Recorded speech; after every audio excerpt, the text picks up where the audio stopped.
Queridos irmãos, amados que sempre estão presentes, assistindo esse canal do web do Pastor Edivaldo, os comentários bíblicos da Escola Dominical, temos a oportunidade de mais uma vez comentarmos a Escola Bíblica Dominical dos adultos, a lição de número 11, que fala sobre a mordomia das obras de misericórdia, que será ministrado no dia 15 de setembro de 2019.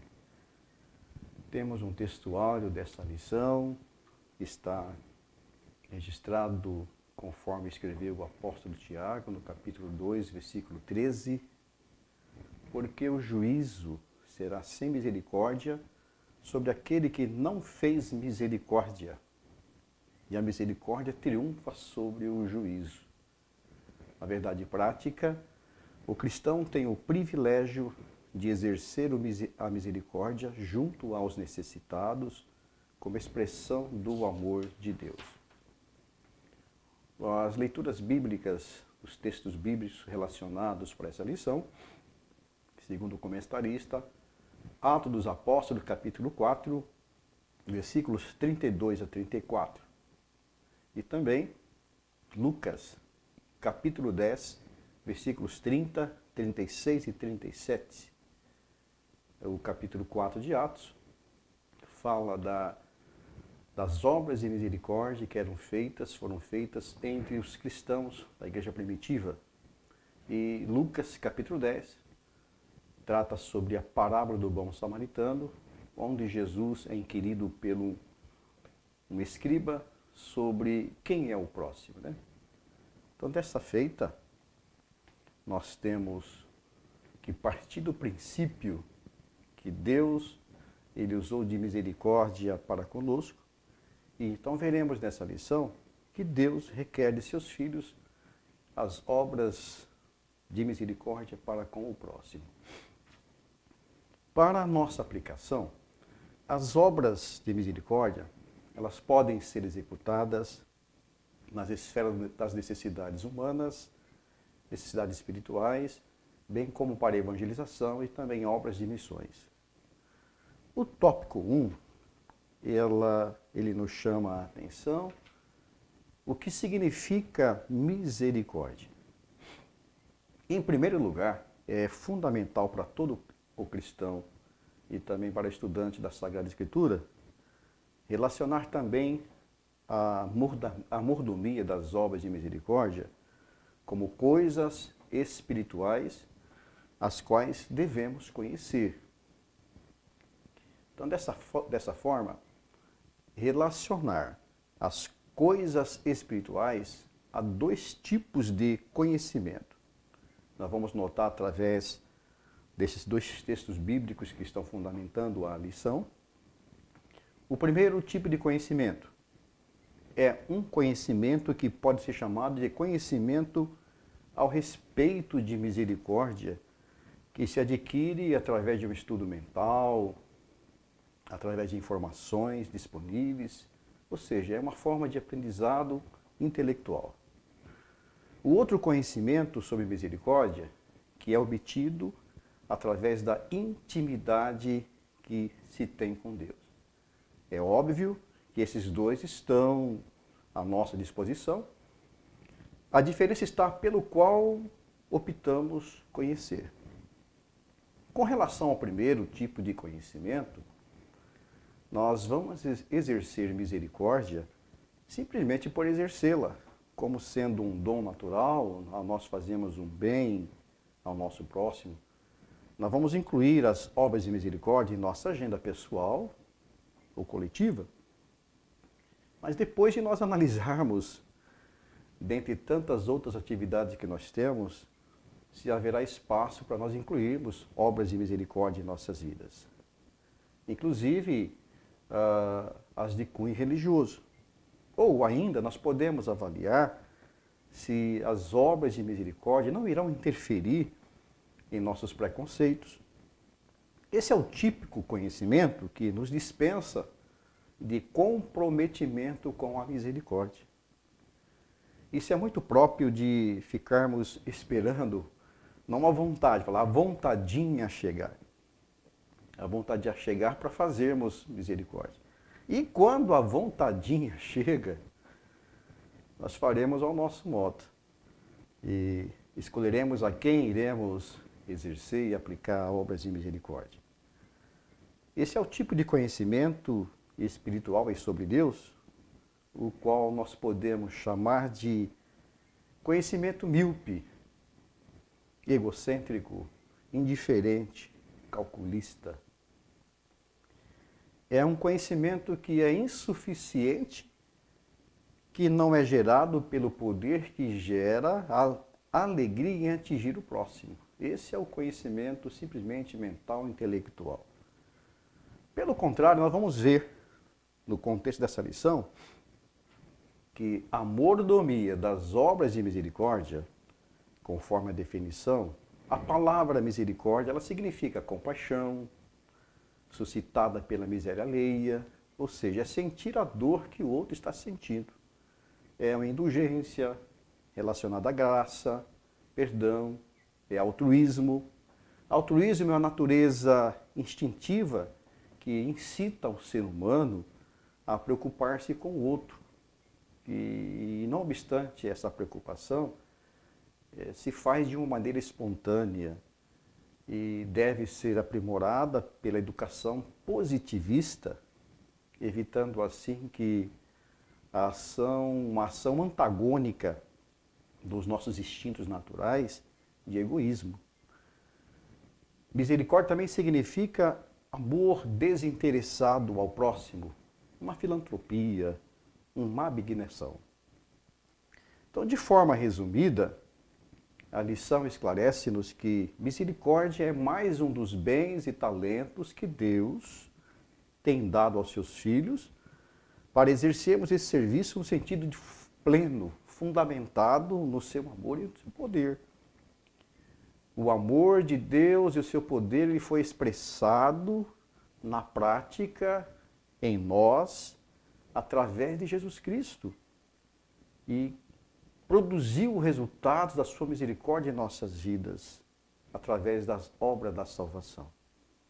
Nós vamos notar que a lição também faz a referência ao Salmo de número 23, versículo 6, na qual o salmista expressou uma linguagem de adoração e de reconhecimento que, como alguém que manifesta um conhecimento de Deus, mas um conhecimento íntimo e da sua misericórdia, como resultados originados da intimidade mantida com Deus. O salmista então expressa: Deus é misericordioso, piedoso, bondoso. Certamente que a bondade e a misericórdia me seguirão todos os dias da minha vida e habitarei na casa do Senhor por longos os dias. Então o salmista viveu isto. Ele foi alvo da misericórdia de Deus, mas também vemos nos Salmos, também nos livros de Samuel, dos Reis, que ele praticou misericórdia durante o período da sua existência. Então Deus é misericordioso, conforme o tópico 1, subtópico 2. Misericordioso é uma palavra unicamente que ela é usada como termo que se descreve Deus. Ela foi usada quando Deus se revelou para Moisés, lá no livro do Êxodo, capítulo 34, versículo 6. Misericordioso é como aquele que é, acima de tudo, misericordioso e abundante em compaixão. O Salmo de número 103, versículo 8, ele dá essa referência. Isso então são qualidades morais de Deus. Em Deus está a fonte da misericórdia.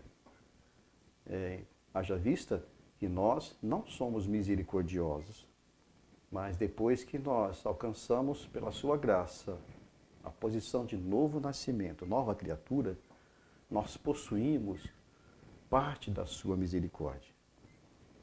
Vemos então que o novo nascimento, ele infalivelmente ele produz uma nova vida. Essa nova vida vai nos capacitar exercermos essa mordomia de misericórdia. Como já observamos nas lições anteriores, a propósito, na lição que diz a respeito à mordomia da alma e do espírito. Sendo assim, esse Senhor, ele também requer que a sua misericórdia seja expressada através de nós ao nosso próximo. E quem exerce misericórdia revela que serve um Deus misericordioso. Isso é a máxima. Um Deus misericordioso, longânimo, benigno.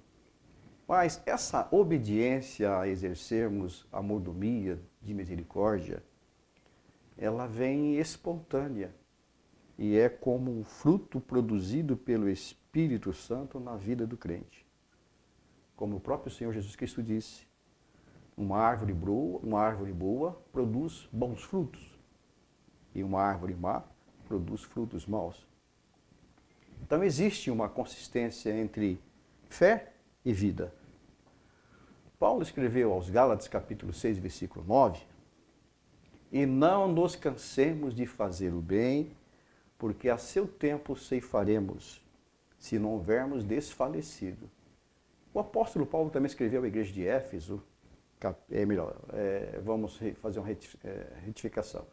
O livro do Eclesiastes, capítulo 11, versículo 1, o livro da sabedoria diz, lança o teu pão sobre as águas, porque depois de muitos dias o acharás.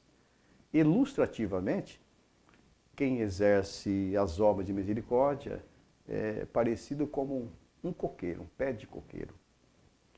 Então, uma figura de um coqueiro, indolentemente inclinado sobre as águas de um lago azul, ele é símbolo de lugares exóticos, isso é claro. E o coqueiro é uma árvore vital para os moradores de ilhas, as pessoas que habitam nas ilhas. Coqueiro é uma árvore vital, porque as pessoas faz uso das suas folhas como cobertura, dos seus brotos como alimento e da sua seiva como bebida. E vemos então que do coco tudo se aproveita. Aproveitam-se dele as fibras, o leite, a polpa, a casca do coco. Mais interessante, você sabia que o coco ele pode flutuar meses sobre a água e quando plantado ainda gera um coqueiro? Então, se jogar uma semente na água e esperar uma colheita, parece uma coisa impossível. Contudo, a Bíblia nos anima a nós agirmos assim em determinadas circunstâncias. Lançar o pão sobre a água significa semear sem esperar colher. Talvez isso acontece quando fazemos o bem aos que nem percebem que estamos fazendo bem para eles. Façamos o que estiver ao nosso alcance e deixemos que Deus faça o impossível. Essa é a imagem que se tem da pessoa, do crente, que exerce a mordomia das obras de misericórdia. Em segundo lugar, ao estudarmos a lição, nós vamos notar que por que devemos exercer a mordomia da misericórdia? O texto áureo, ele nos remete a fazermos uma reflexão ativa sobre esse dever de nós fazermos a obra de misericórdia. Porque o juízo será sem misericórdia sobre aquele que não fez misericórdia. E a misericórdia triunfa sobre o juízo. Então, conforme alguns comentaristas bíblicos, a tradução literal desse texto, o apóstolo Tiago, ele faz um apelo ao crente para que a fé verdadeira, ele nos induza a atitudes que sejam visíveis, e incluindo a obediência e a justiça. Ou seja, assim falai e assim procedei. Esse texto afirma que nós seremos julgados perante o tribunal de Cristo, viu?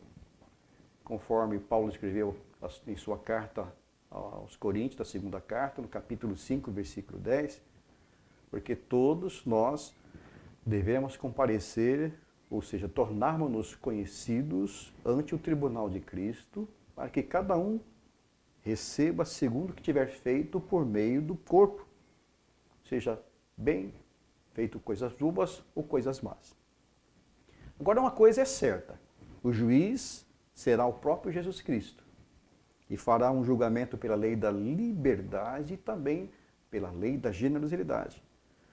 Interessante que Jesus Cristo, nesse juízo, nesse julgamento, ele não será absolutamente rígido, mas ele vai exercer a liberdade ou a generosidade, em muitos casos, para aqueles que estão sendo julgados. Mas ele enfatiza que este juízo será decidido, porque o juízo será sem misericórdia sobre aqueles que não fez misericórdia. Isso reporta uma clara explicação do que Jesus Cristo pronunciou nas leis do reino, conforme Mateus registrou no capítulo 5, versículo 7. Bem-aventurados os misericordiosos, porque eles alcançarão misericórdia.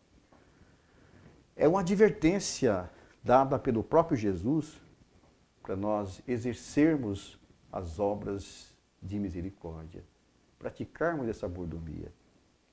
E a parte B desse versículo diz assim, porque a misericórdia triunfa sobre o juízo.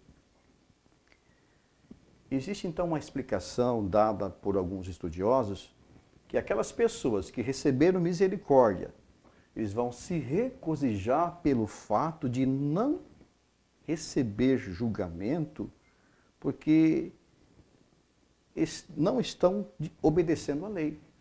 Ou seja, eles receberão misericórdia com regozijo pelo fato de que não receberão julgamento porque estão obedecendo à lei. Mas eles serão exaltados por Jesus pela misericórdia que está acima do julgamento. Porque na lei de Moisés não existe misericórdia. Isto implica que a misericórdia concedida através da graça irá triunfar sobre a lei. Porque as exigências da lei, elas já foram preenchidas pela graça e os transgressores são justificados por meio da fé para escapar do julgamento da lei.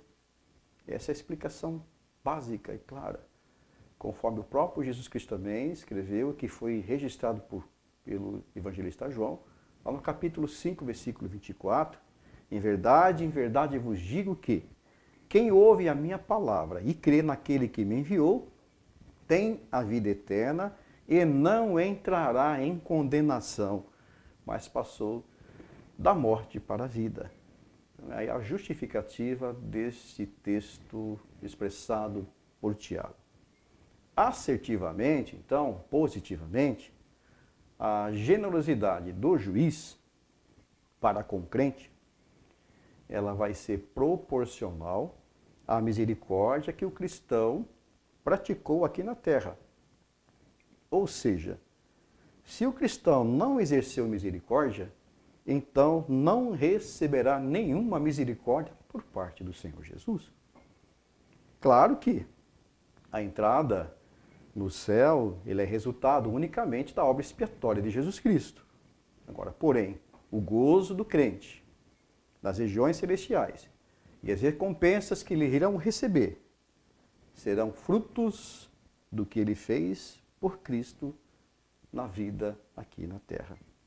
Essa doutrina nos chama a atenção para essa relação necessária entre a fé e as obras que estão sendo bem explicadas, enfatizadas pelo próprio apóstolo Paulo, conforme escreveu aos Romanos, capítulo 3, versículo 31, e também pelo apóstolo Tiago, capítulo 2, versículo 26.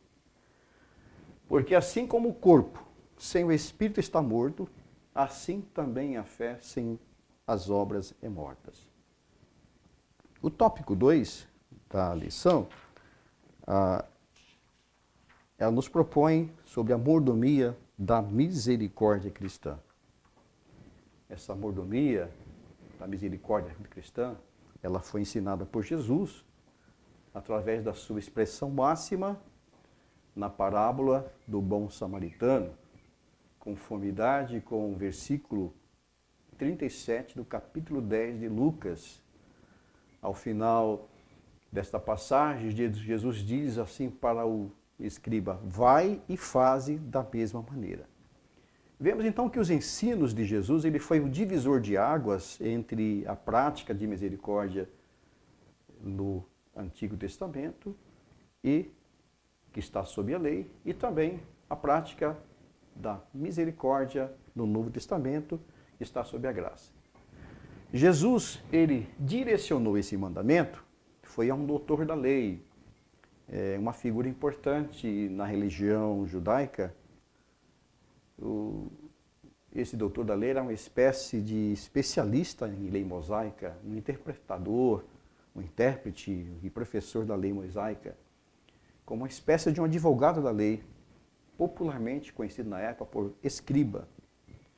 E os escribas eram pessoas vistas como professores que ensinavam as pessoas. Porém, Jesus, Cristo mesmo faz referência deles, que ele só ensinava através do conhecimento mental, pelo intelecto.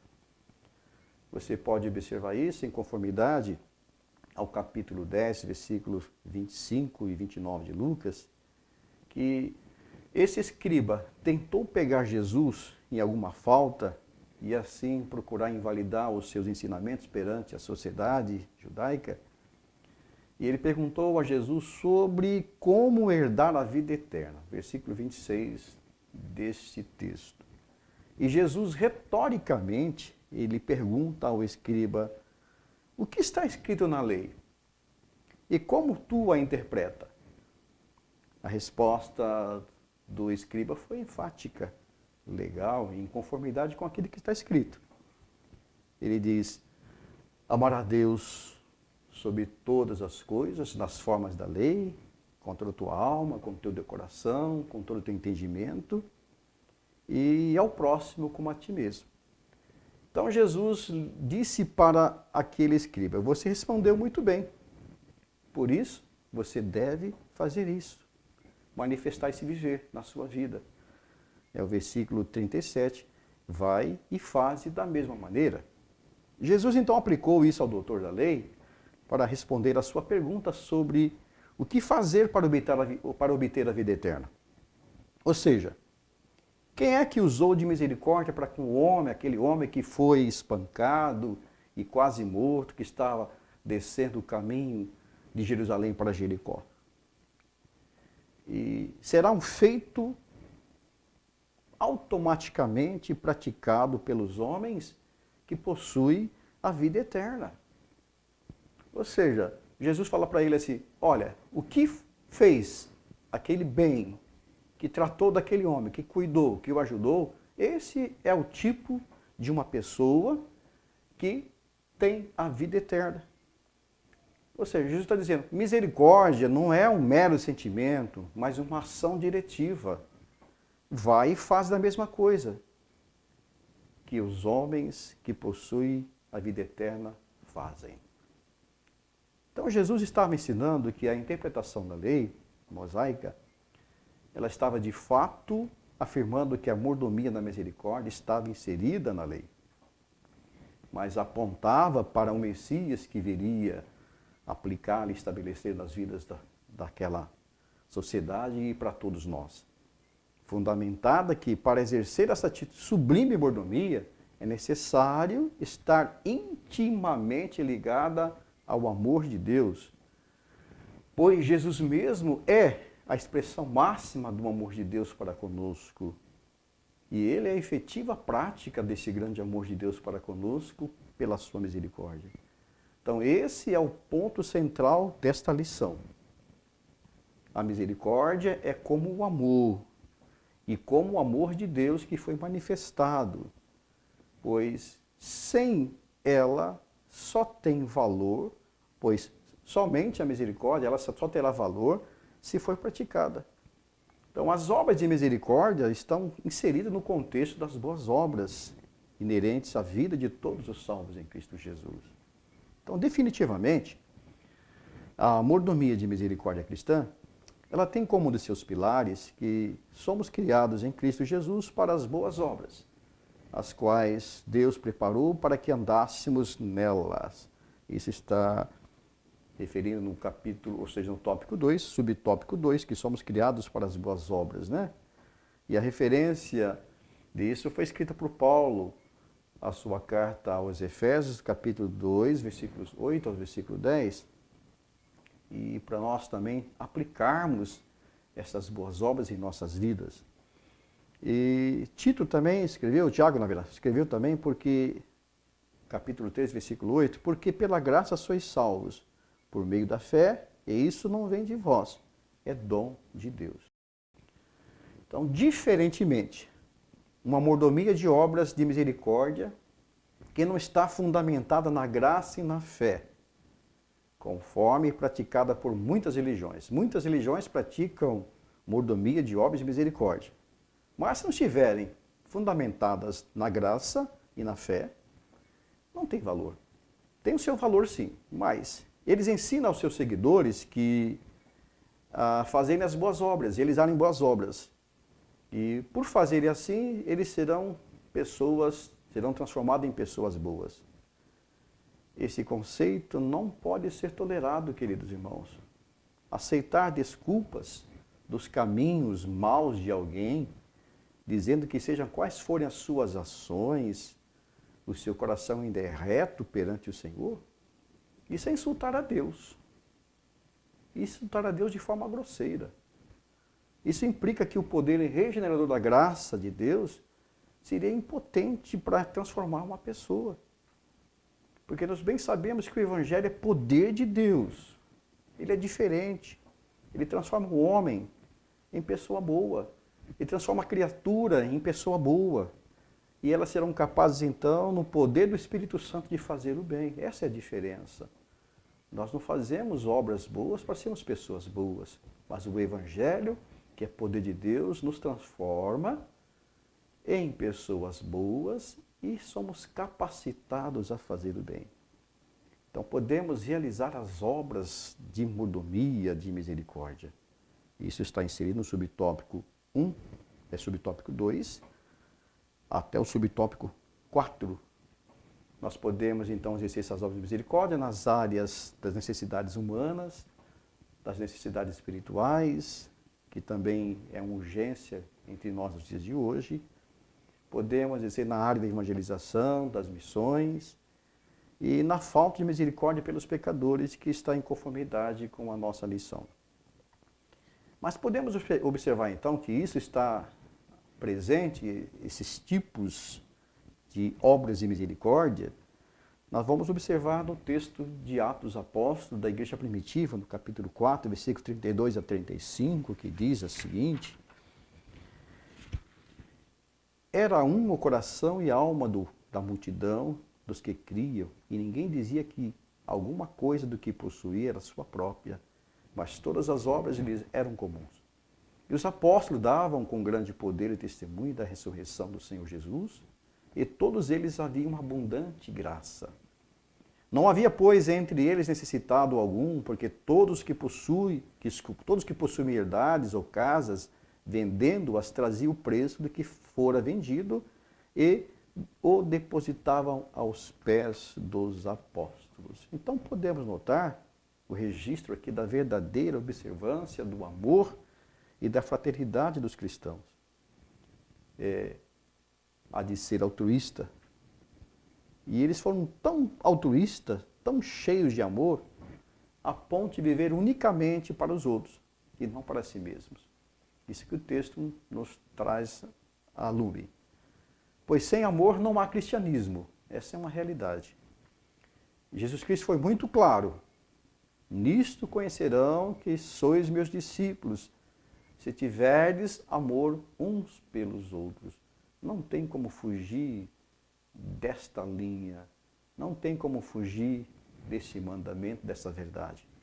Então aqueles novos crentes, eles foram transformados e se tornaram tão altruístas em exercer as obras de mordomia de cristã, que os bens pessoais eram para o bem dos outros que compartilhavam da mesma fé. Então, por analogia, quando acontece um terremoto em algum lugar, Esse terremoto faz uma diferença tremenda e também desoladora nas estruturas do local onde o terremoto atingiu. Mas também quando um furacão atinge alguma cidade, nós podemos ver a força que tem o movimento de um furacão. Mas uma coisa é certa, um terremoto e um tornado, ele tem pouco poder quando comparado à graça regeneradora do poder do Evangelho. Por isso, a ordem de Jesus é muito clara. Ide por todo o mundo, pregai o Evangelho a toda criatura. Marcos capítulo 6, versículo 15, Provérbios capítulo 24, versículo 11. Então, nós observamos que a igreja viva, a igreja cheia de indivíduos regenerados, sempre tem sido um poder em movimento e abalador na terra. Isso é indiscutível. É onde a igreja está estabelecida, coisas tremendas acontecem, regeneração de vidas, capacitando essas pessoas a serem novas criaturas e exercerem obras de misericórdia. Vemos então que as obras de misericórdia é um privilégio para a igreja realizar. Elas representam o poder de Deus, não está fora do poder de Deus. Então isso, de forma muito simples, significa que o Senhor, Ele faz uma grande diferença na vida de um indivíduo. E nós não podemos escusar das desculpas pelos caminhos maus de alguém, dizendo que sejam quais forem as suas ações, o seu coração ainda é reto perante o Senhor. Como já dissemos, fazer isso é insultar grosseiramente a Deus. Mas o tópico 3, ele nos remete para nós termos cuidados na prática das boas obras. Vamos observar então nesse texto, nesse tópico, o dinamismo do Espírito Santo na vida da pessoa que tem a vida eterna. Isso faz a diferença para exercermos as obras de mordomia e de misericórdia. Isso está exemplo da igreja primitiva. Como já fizemos a leitura, era o coração e alma da multidão, das pessoas que criam e que creram em Jesus Cristo. E os apóstolos davam um testemunho com grande poder sobre a ressurreição de Jesus. E em todos eles havia uma abundante graça, havia uma alegria em manifestar as obras de misericórdia. Você pode ver isso aí em Atos capítulo 4, versículo 32 a 35, Atos capítulo 2, versículos 44 a 47, faz menção desta vida em comum da igreja primitiva. Mas devemos notar que a verdade da palavra de Deus apresenta para nós um princípio divino da verdadeira observância do amor e fraternidade entre os cristãos. Isso é bem diferente que, com frequência, os comunistas e os socialistas usam essas passagens para provar que as suas filosofias políticas é a única verdadeiramente cristã. Mas eles estão enganados, pois nem mesmo Jesus Cristo terá um governo comunista ou socialista quando vier para reinar. E Jesus também não fez referência a esse sentido. Porque o governo de Jesus Cristo será uma forma de governo teocrático. E o pecado, o egoísmo, serão severamente eliminados do reinado de Cristo. Então esse pensamento ideológico de que essa filosofia política é a única verdadeiramente cristã cai por terra. A Bíblia não confirma e não afirma isso. Vemos então que as obras de caridade e de filantropia é uma coisa, mas é muito louvável e necessário realizarmos as obras de filantropia. Não há nada em errado descuidarmos, ou seja, discordarmos dessas ações e das assistências sociais, das quais devemos, de forma natural, nos empenhar em ajudar e realizar o que, na maioria das vezes, realizar essas obras sociais às pessoas. Mas observamos que, na maioria das vezes, e com exceções, o resultado e a glória fica dispensada para os filântropos e as instituições. E os valores têm uma durabilidade que é temporal. que se acaba. Mas outra coisa é as obras de misericórdia fundamentadas na transformação de vida que é acionada pelo Espírito Santo. É um manifestar da alegria e gratidão pela fé, pela graça, cujo valor é eterno. É a expressão do próprio Deus, do seu amor, porque a glória dele é por ele e para ele. Então, uma diferença muito grande em fazermos simplesmente uma obra de caridade, por exercê-la, talvez de forma orgulhosa, sem humildade. É diferente de que façamos as obras de mordomia, da misericórdia, fundamentadas em Deus, alegres pela transformação regeneradora em nossas vidas e somos capazes de fazer o bem às pessoas que estão nos envolvendo. Jesus disse, o cristão deve estender esse amor até mesmo ao inimigo. Ele registrou isso nas leis do reino, conforme Mateus registrou, capítulo 5, versículo 44. Eu, porém, vos digo, amai os vossos inimigos, bendizei os que vos maldizem, fazei o bem aos que vos odeiam e orai pelos que vos maltratam e perseguem. Em que nas entrelinhas da parábola do bom samaritano, que foi proferida por Jesus e faz parte do texto dessa lição, os judeus e os samaritanos, embora todos eram israelitas, mas por circunstâncias religiosas, eles não gozavam de uma mesma amizade, uma necessária amizade. Eles se odiavam. Eles não faziam bem uns aos outros. Eles não eram capazes mesmo de servir um copo de água para o outro. Fato esse emblemático que ocorreu entre Jesus e a mulher samaritana, que vai confirmar essa realidade, conforme já estudamos a lição. João capítulo 4, versículo 1 ao versículo 30, trata muito bem dessa condição de inimizade, de hostilidade entre judeus e samaritanos.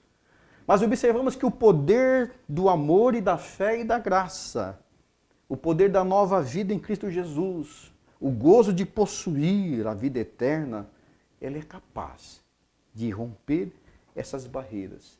Então Jesus diz ao mestre escriba, vai e faze a mesma coisa que o samaritano fez.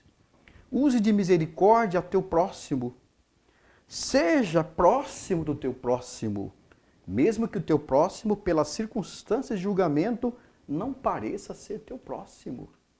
É muito interessante, isso é importante para nós. Então, um bom samaritano da parábola caracteriza 4 aspectos para ser um próximo de um próximo. Primeiro, não fazer acepção de pessoas. Segundo, é ter capacidade de fazer isso pelo Espírito Santo. Terceiro, é agir. 4, é envolver e envolver outras pessoas também. Porque o serviço ao próximo não é um ato isolado da nossa vida, mas é envolver a nossa vida. A exemplo do coqueiro que fizemos aqui uma referência ilustrativa. Então, existe sim uma grande diferença entre simplesmente realizarmos de forma natural atos de caridade para com as pessoas que nos cercam, e a diferença também está muito clara, a de nós realizarmos as obras da mordomia e da misericórdia, que está aplicada na ordem do Senhor Jesus Cristo, que é muito clara. Ide por todo o mundo, pregai as boas novas de misericórdia, que é o Evangelho, a toda criatura, não importa quem sejam elas. Mas para isso ser de fato possível diante das barreiras que são culturais, religiosas, etc., essas barreiras separam povos, separam raças, separam tribos, separam línguas e separam as nações. Então é necessário para nós passarmos pela sobrenatural experiência. Jesus disse, mas recebereis poder quando o Espírito Santo descer sobre vós e sereis minhas testemunhas, tanto em Jerusalém como em toda a Judéia e Samaria e até os confins da terra. Podemos então concluir esta lição, que não somos salvos pelas boas obras, mas as praticamos porque somos salvos em Cristo Jesus. Jesus deixou bem claro isso, registrado por Mateus no capítulo 5, versículo 16. Assim resplandeça a vossa luz diante dos homens, para que eles vejam as vossas boas obras e glorifiquem o vosso Pai que estás nos céus. Então, as obras de misericórdia são testemunho bíblico da nossa fé. São frutos da nossa fé, obtida através da graça, da misericórdia que Deus expressou em nossas vidas. Então, por gratidão, nós praticamos as obras, a mordomia das obras de misericórdia. E essa verdade seja cada dia mais aplicada em nossas vidas. E o nome do Senhor Jesus Cristo seja glorificado no meio desta nossa geração atual, que está tão carente, é muito carente, das nossas obras de misericórdia nos aspectos humanos, físicos, espirituais e de evangelização e até mesmo de missões. Que assim que Deus nos guarde e nos abençoe em nome de Jesus. Amém.